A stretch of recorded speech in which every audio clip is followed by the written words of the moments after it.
बेंगलुरु में आरसीबी की victory parade के दौरान चिन्नास्वामी स्टेडियम के बाहर मची भगदड़ में 7 से ज्यादा लोगों की हुई मौत, कई लोगों के घायल होने की सूचना। रोहिणी के सेक्टर 7 में भरभराकर ढही इमारत हादसे में 4 से 5 लोगों के फंसे होने की आशंका, लोगों में मची अफरा तफरी।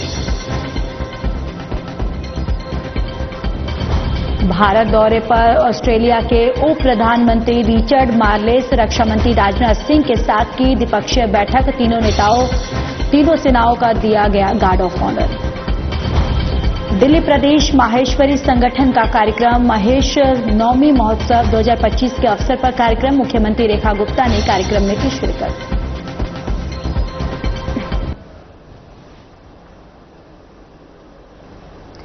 नमस्कार, बहुत स्वागत है आप सभी का। मैं हूं आपके साथ ज्योति यादव। चलिए बुलेटिन की शुरुआत करते हैं। खबर दिल्ली से है, जहां पर रोहिणी के सेक्टर 7 में भरभराकर इमारत ढही है और हादसे में 4 से 5 लोगों के फंसे होने की आशंका बताई जा रही है।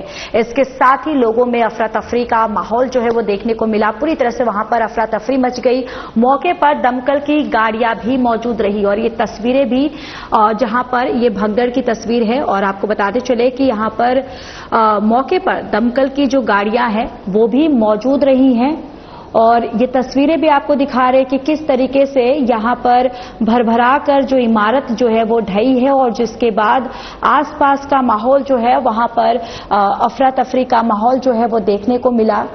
और अब ये मलबे को, जो इमारत जो ढहा है, इस मलबे को जेसीबी के माध्यम से हटाया जा रहा है।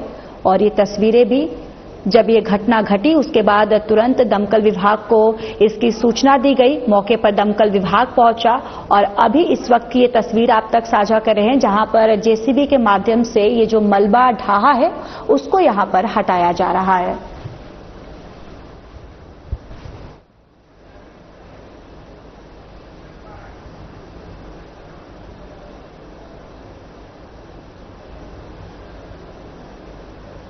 ऑस्ट्रेलिया के उप प्रधानमंत्री रिचर्ड मार्लेस भारत दौरे पर हैं, जहां उन्हें मानेकशॉ सेंटर में केंद्रीय रक्षा मंत्री राजनाथ सिंह के साथ तीनों सेनाओं का गार्ड ऑफ ऑनर मिला है।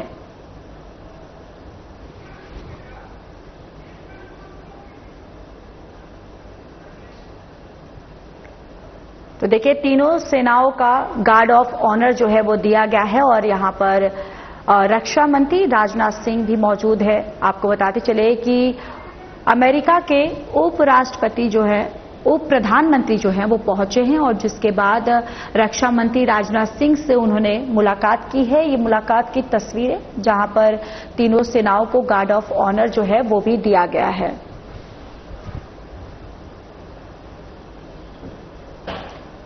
रक्षा मंत्री राजनाथ सिंह ने ऑस्ट्रेलिया के उप प्रधानमंत्री और रक्षा मंत्री रिचर्ड मार्लेस के साथ द्विपक्षीय बैठक की है। रक्षा मंत्री राजनाथ सिंह ने कहा कि हमारी पिछली बैठक के बाद से हमारे द्विपक्षीय रक्षा संबंधों में हासिल की गई है महत्वपूर्ण उपलब्धियों को देखकर बहुत खुशी हो रही है। मुझे उम्मीद है कि आने वाले सालों में हम नए जोश के साथ काम करेंगे और द्विपक्षीय रक्षा संबंधों के विकास में प्रभावी रूप से योगदान देंगे।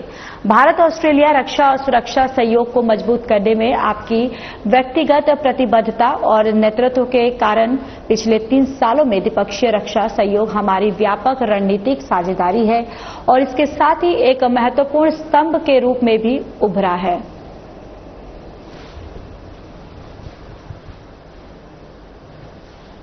At the outset, I congratulate you on the impressive election victory by Australian Labor Party and extend my best wishes to you on taking over as Australia Deputy Prime Minister and the Minister of Defence. It is my honor to welcome you and your delegation to India. I fondly recall our meeting in November 2023 in New Delhi, followed by our tele-conversation in July 2024. It is heartening to note that the significant milestones achieved in our bilateral defense relations since our last meeting. I hope that in the coming years, we work with a renewed momentum, effectively contributing to growth of bilateral defense relations. Excellency, today is the 5th anniversary of elevation of our relations to comprehensive strategic partnership. I appreciate the significant strides made in our bilateral relationship across a wide range of sectors, from political exchanges to defense partnership, cultural and people-to-people relationship. Excellency, largely due to your personal commitment and leadership in strengthening India-Australia defense and security cooperation, in the past 3 years, bilateral defense cooperation has emerged as an important pillar of our comprehensive strategic partnership. I look forward to productive discussions today and hope that it will lay a firm ground for further cementing of India and Australia defense ties. Excellency, before I conclude my opening remarks, I wish to mention that this meeting is happening at a time when India is facing extreme challenges at our western border, and we have taken steps in response to barbaric incident in Kashmir. We thank Australia for its support on this issue. We shall be talking more about this later in the meeting.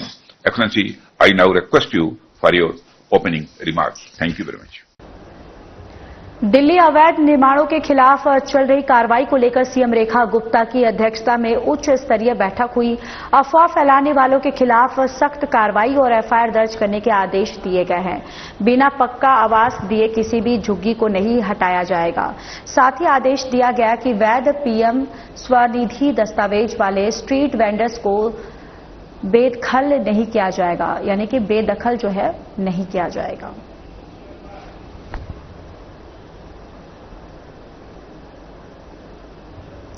Delhi सरकार ने प्रदूषण को कम करने के लिए कई कदम उठाए हैं। 1 नवंबर 2025 से दिल्ली में प्रवेश करने वाले वाहनों को BS6 और सीएनजी या इलेक्ट्रिक वाहन होना अनिवार्य होगा। इसके अलावा दिल्ली की सीमाओं और पेट्रोल पंपों पर ANPR कैमरे लगाए जाएंगे, जो पुराने वाहनों की पहचान करेंगे और उन्हें रोकेंगे। दिल्ली सरकार वैज्ञानिक संस्थानों के साथ समझौता ज्ञापन पर हस्ताक्षर करेगी, जो प्रदूषण के खिलाफ लड़ाई में सहयोग करेंगे। IIT कानपुर के साथ समझौता ज्ञापन पर हस्ताक्षर किया गया है, जो क्लाउड सीडिंग और कृत्रिम वर्षा पर आधारित है, और इसे पायलट प्रोजेक्ट के रूप में शुरू करने की मंजूरी दी गई है। के साथ साथ जो करने जा रहे हैं, तो दिल्ली की जितने एंट्री पॉइंट है, इस पे हम ANPR यानी automatic number plate registration recognition कैमरे लगाएंगे, जो कि एंड ऑफ लाइफ व्हीकल को पहचान पाएंगे, और जैसे ही वो व्हीकल इन कैमरास की रेंज में आएगा तो पता चल पाएगा कि ये व्हीकल जो है pollution creating end of life vehicle है, तो तुरंत उन्हें ट्रेस करके उन्हें रोका जाएगा। सभी पेट्रोल पंप्स पे भी ये वाले कैमरे लगेंगे, ANPR वाले ANPR कैमरास लगेंगे, और पेट्रोल पंप से भी एंड ऑफ लाइफ व्हीकल को हम ट्रेस कर पाएंगे।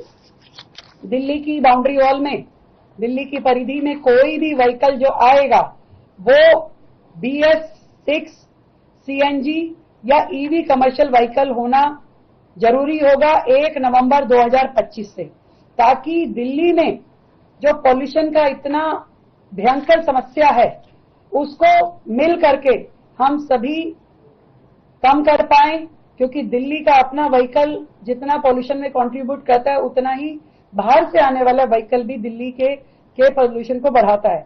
तो इसलिए हम ये चाहते हैं कि दिल्ली की परिधि में जो भी व्हीकल नवंबर के बाद आए, 1 नवंबर के बाद, वो BS6 CNG या EV कमर्शियल व्हीकल होना चाहिए। इसी प्रकार दिल्ली के और पड़ोसी राज्यों के जो व्हीकल एंड ऑफ लाइफ वाले हैं, उन सब का डाटा हमारे पास होगा। इवन दिल्ली के व्हीकल्स का डाटा भी हमारे पास होगा, और समय समय पे एक वार्निंग के तौर पे दिल्ली सरकार व्हाट्सएप मैसेज और SMS दिल्ली के और बाहर के वाहनों को भेजेगी कि आपका जो व्हीकल है ये एंड ऑफ लाइफ की तरफ जा रहा है, कृपया इसको आप चेक कर लीजिए, ये अब दिल्ली में इसको प्लेस नहीं मिल पाएगा। तो सभी प्रमुख जो एंट्री पॉइंट हैं और MCD के टोल के जो बैरिकेड्स हैं, वहां सभी पे इस तरीके की सुविधाएं लगाई जाएंगी, जहां से हमें ये व्हीकल्स का ज्ञान मिल पाएगा। पॉल्यूशन हॉटस्पॉट, जहां सबसे ज्यादा पॉल्यूशन रहता है, इन सभी हॉटस्पॉट्स पे वहां पे जो बड़े बड़े पोल्स हैं उसके ऊपर मिस्ट स्पेयर लगाएंगे, ताकि ये जो स्प्रिंकल होगा, मिस्ट डाली जाएगी, उसके कारण से उस एरिया में जो कि हॉटस्पॉट है वहां क्या डस्ट पार्टिकल भी हम कर्टेल कर सके। इसके अलावा जितनी हाई राइज बिल्डिंग है, विशेष रूप से 3000 स्क्वायर मीटर से बढ़ी हुई जितनी भी कमर्शियल बिल्डिंग्स हैं, मॉल हैं, होटल हैं, इन सब पे एंटी स्मोक गन लगाना कंपलसरी होगा, जो कि पूरी दिल्ली में हजारों की तादाद में आ जाएंगी और उसके कारण से भी पूरी दिल्ली में डस्ट मिटिगेशन का काम हो पाएगा। सड़कों की मरम्मत एक बहुत बड़ा दूसरा माध्यम है ब्राउन एरिया कवर करने का, और इसको भी हम करेंगे, उससे भी डस्ट पॉल्यूशन कम होगा। कम करने के लिए, खत्म करने के लिए हमारे जितने भी साइंस ऑर्गेनाइजेशंस हैं, हम उनके साथ एमओयू करेंगे, जो कि अपने लेटेस्ट इनोवेशन आइडियाज उसको दिल्ली सरकार के साथ मिल करके प्रदूषण के खिलाफ लड़ाई लड़ने में सहयोग करेंगे।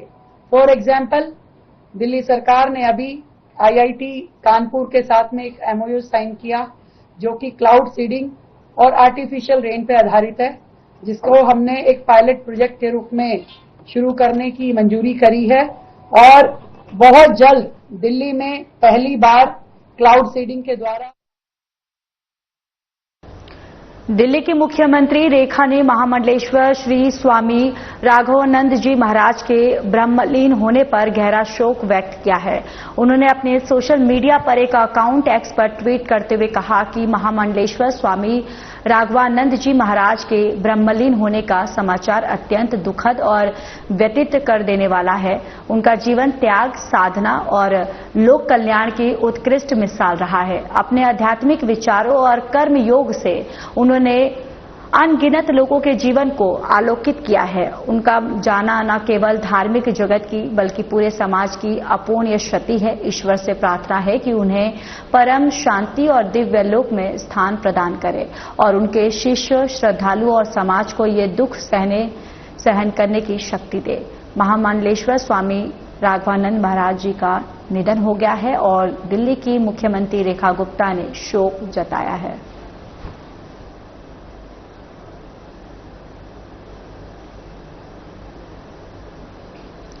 दिल्ली की मुख्यमंत्री रेखा ने महेश नवमी महोत्सव 2025 के अवसर पर दिल्ली प्रदेश माहेश्वरी संगठन आयोजित कार्यक्रम में हिस्सा लिया। इस दौरान उन्होंने समाज के वरिष्ठ जनों और सदस्यों से संवाद किया और माहेश्वरी समाज की संस्कृति, समृद्धि, एकजुटता और अनुशासित संगठनात्मक व्यवस्था की सराहना की।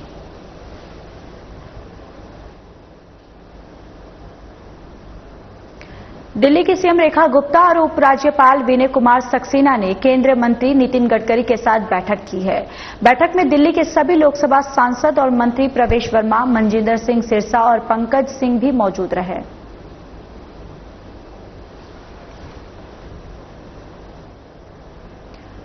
दिल्ली के मंत्री मनजिंदर सिंह सिरसा ने कहा कि देश की सबसे भ्रष्ट पार्टी आम आदमी पार्टी है, जिसके मंत्री मनीष सिसोदिया और सत्येंद्र जैन को एसीबी ने तलब किया है और उसका पर्दाफाश हो गया है। और साथ ही उन्होंने कहा कि स्कूलों में कक्षा निर्माण में इतना बड़ा घोटाला किया गया, यहां तक कि अस्थायी आश्रयों का बिल भी 8,800 प्रति वर्ग फुट के हिसाब से वसूला गया।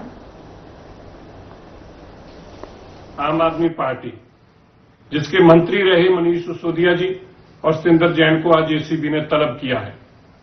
आप सोचिए, इतना बड़ा घोटाला क्लासरूम स्कूल का, वो भी कई जो टेम्परेरी शेल्टर हैं उनको 8800 रुपया पर स्क्वायर फीट, 8800 रुपया पर स्क्वायर फीट, जिसमें 5 स्टार होटल बन जाए विद फर्नीचर, जो 1500 रुपया पर फुट का काम भी नहीं था उसको 8800 रुपया पर फुट में काम दिया।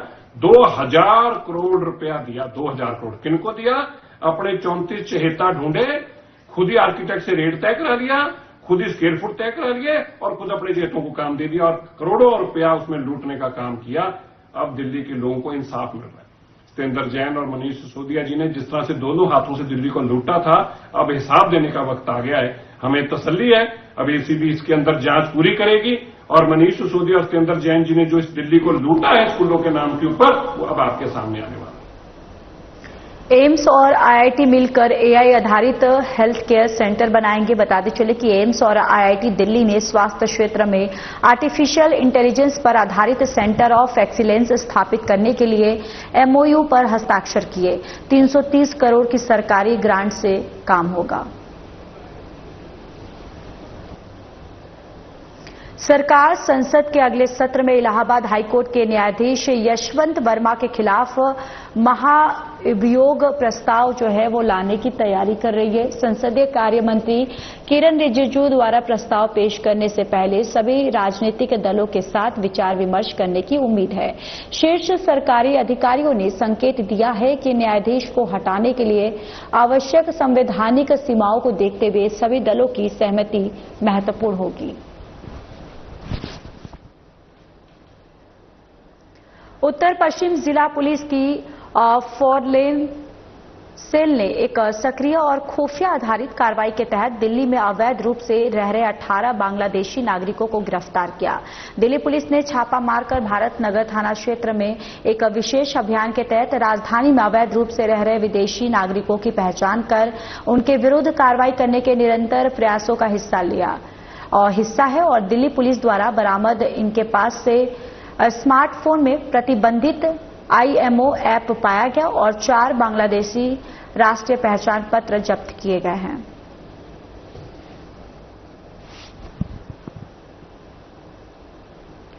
खबर रोहिणी से है, जहां दिल्ली पुलिस की स्पेशल सेल और बदमाश के बीच मुठभेड़ हुई और इस मुठभेड़ में स्पेशल सेल की टीम ने एनकाउंटर के बाद एक बदमाश को गिरफ्तार कर लिया। मिली जानकारी के अनुसार बदमाश हिमांशु भाऊ गैंग से जुड़ा हुआ है और आरोपी का नाम दीपक बताया जा रहा है। आरोपी रोहतक में हुई एक हत्या की वारदात में शामिल था। मुठभेड़ के दौरान बदमाश के पैर में गोली लगी, जिसके बाद पुलिस ने उसे जिला अस्पताल में भर्ती करवाया है।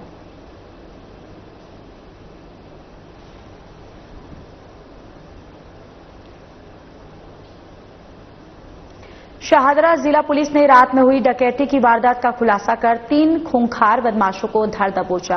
पुलिस ने आरोपियों के कब्जे से बंदूकें, बाइक, मोबाइल और नकदी बरामद की। दरअसल शाहदरा जिला पुलिस उपायुक्त प्रशांत गौतम ने जानकारी देते हुए बताया कि बीती 31 मई को जगतपुरी और गीता कॉलोनी में 4 बाइक सवार बदमाशों द्वारा बंदूक की नोक पर लूटपाट के संबंध में 2 शिकायत मिली।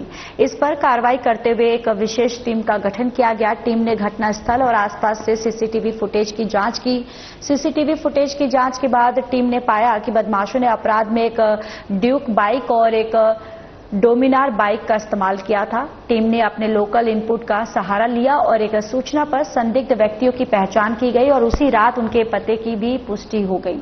इसके बाद टीम ने जाल बिछाया और 3 हमलावरों को शारिक, शब्बीर उर्फ अफीम, फहीम और सौरभ उर्फ मनोज ए मिक्की को सफलतापूर्वक गिरफ्तार कर लिया। शाहदरा जिले में हमें PS जगतपुरी में एक रॉबरी की कॉल मिली थी। ये हमको मिली थी 31/5/25 को करीब 12:30 बजे सुबह के टाइम में, यानी कि इंटरवेनिंग नाइट 30 तारीख और 31 तारीख की नाइट को हमको ये कॉल मिली थी रॉबरी की। इसमें इस कॉल के अंदर यह था कि 4 व्यक्तियों ने मिलकर एक व्यक्ति को रोककर उससे 18,000 रुपये और उसका मोबाइल छीन लिया और उसके तुरंत बाद हमको एक कॉल और मिलती है जहां पर यही लोग एक दूसरे इंसिडेंट को अंजाम देते हैं थाना गीता कॉलोनी के अंदर। वहां पर ये एक मोबाइल छीन लेते हैं एक व्यक्ति के साथ। तुरंत हमारी टीम्स को हम एक्टिवेट करते हैं और जांच में लग जाते हैं। जांच में लगने के बाद खबर दिल्ली से है, जहां बीजेपी के राज्यसभा सांसद सुधांशु त्रिवेदी ने एक बयान में सरकार का पक्ष रखते हुए कहा कि अमेरिकी राष्ट्रपति के बयान के मुद्दे पर सरकार की कई बार स्पष्ट किया है, यानी कि सरकार ने कई बार स्पष्ट किया है कि कोई तीसरा पक्ष मध्यस्थता नहीं कर रहा था और अगर वे यह मानना चाहते हैं कि अगर अमेरिकी राष्ट्रपति जो कुछ भी कह रहे थे वो सही है तो उसमें उन्होंने परमाणु संघर्ष का भी उल्लेख किया है। अमेरिकी राष्ट्रपति डोनाल्ड ट्रंप के अनुसार वह कह रहे हैं कि उन्होंने परमाणु संघर्ष को टाला है, जिसका भारत सरकार और विदेश मंत्रालय ने स्पष्ट रूप से खंडन किया है। फिर उस स्थिति में आप पूरे बयान को स्वीकार करने के लिए तैयार नहीं है। भारत के द्वारा भेजे गए संयुक्त संसदीय दल में तमाम विपक्षी दलों के सांसद, जिसमें कांग्रेस के सांसद भी हैं, वो दुनिया के भिन्न भिन्न देशों में भारत के पक्ष को गंभीरता के साथ और पूरे राष्ट्र की एकजुटता के साथ रखकर वापस आ रहे हैं। और दूसरी तरफ कांग्रेस के स्वघोषित स्वनामधन्य सर्वकालीन सर्वोच्च नेता और नेता प्रतिपक्ष राहुल गांधी जी निहायत ही ओछी, स्तरहीन बातें कर कर यह विश्व को बता रहे हैं कि नेता प्रतिपक्ष का पद पाने के बाद भी उनके अंदर गंभीरता और नेता प्रतिपक्ष की परिपक्वता का घोर अभाव है। मित्रों, यह विषय सिर्फ उनकी अपरिपक्वता का नहीं है, विषय उससे कहीं गंभीर है।